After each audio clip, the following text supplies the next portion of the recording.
Ce raisin, il vaut de l'or. Il a une belle acidité, c'est ce qu'on recherche dans le champagne.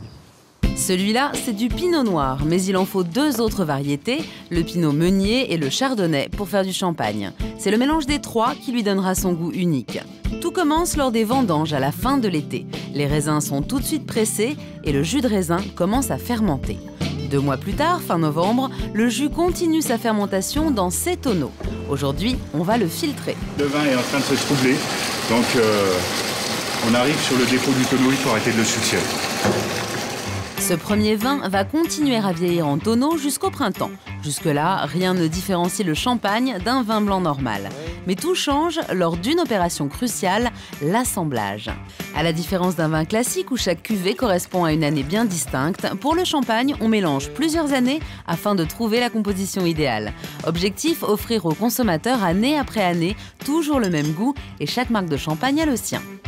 Il faut qu'on assemble les pinots noirs, les chardonnays, les meuniers, en fonction de l'année, donc dans des proportions différentes, pour arriver à un assemblage des vins de l'année avec ceux de l'an passé, et donc les vins de réserve, pour arriver à une cuvée homogène, constante, fidèle de l'esprit de la maison.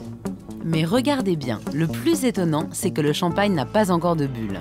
Pour les fabriquer, les viticulteurs ont une recette, elle est étonnamment simple, la voilà. Après l'assemblage, ils vont rajouter au vin ce mélange de sucre et de levure. Et oui, c'est la même levure qu'on utilise pour toutes les fermentations alcooliques.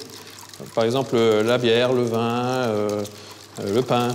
Ce mélange est donc rajouté aux cuves juste avant la mise en bouteille. Voilà, pendant 1 heure, ça se mélange. Et ensuite, ça part aux bouteilles. Les bouteilles partent dans les caves et la levure fait son travail. Elle transforme le sucre du champagne en précieuses bulles.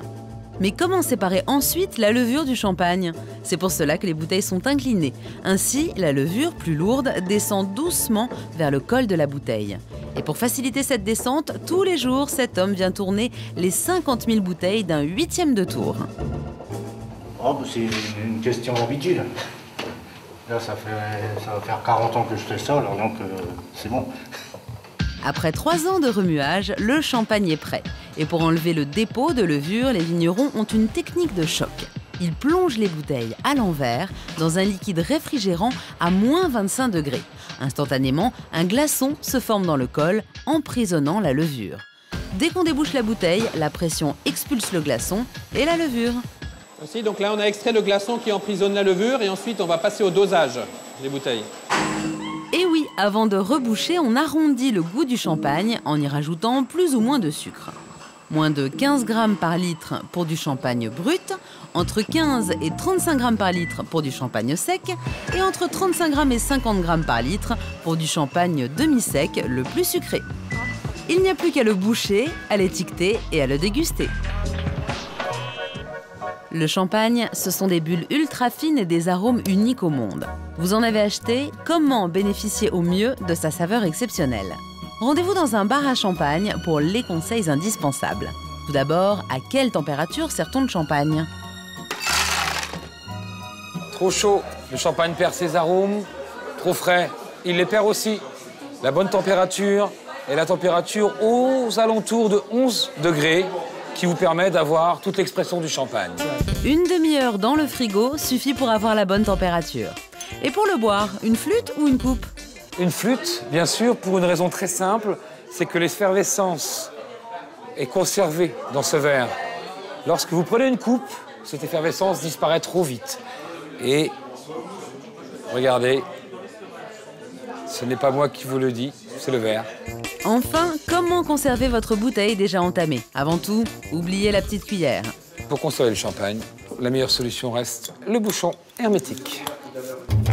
Le champagne, c'est une boisson exceptionnelle, mais qui nécessite un certain budget. Alors si vous n'avez pas la possibilité de vous en offrir, nous avons une solution pour vous. Regardez ces vignes, c'est un des secrets les mieux gardés de la région. Nous ne sommes pas dans la délimitation du Champagne, mais juste à côté. Les vignes de la Champagne, elles sont à 1 km d'ici. Ce sont les parcelles marron que l'on aperçoit sur le coteau qui est juste en face de nous. Et oui, les raisins de Monsieur Bouhélier sont cultivés dans le même terroir et dans le même climat que ceux du Champagne, mais à 1 km près, son vin ne peut pas obtenir l'appellation Champagne. Je produis du crément de Bourgogne et pas du Champagne. Ça a la couleur du champagne, le goût du champagne, mais c'est un superbe crément de Bourgogne. Monsieur Bouhélier produit avec la méthode champenoise ce vin pétillant. Mais ces bouteilles se vendent moitié moins cher que les champagnes premier prix. Les clients sont ravis. Pour moi, ça ressemble très fort au champagne, quoi. C'est un produit très similaire, à la seule différence, c'est que c'est quand même beaucoup moins cher. C'est très convivial et puis on ne regarde pas une flûte, on y va, quoi. Hein. Tandis que le champagne, il faut quand même être un peu parcimonieux quand on le sert, voilà. Le crément de Bourgogne, c'est donc le bon plan pour un petit budget à l'occasion des fêtes. Et si vous avez les moyens de vous offrir un champagne de rêve, vous savez maintenant comment bien le déguster, avec modération bien sûr.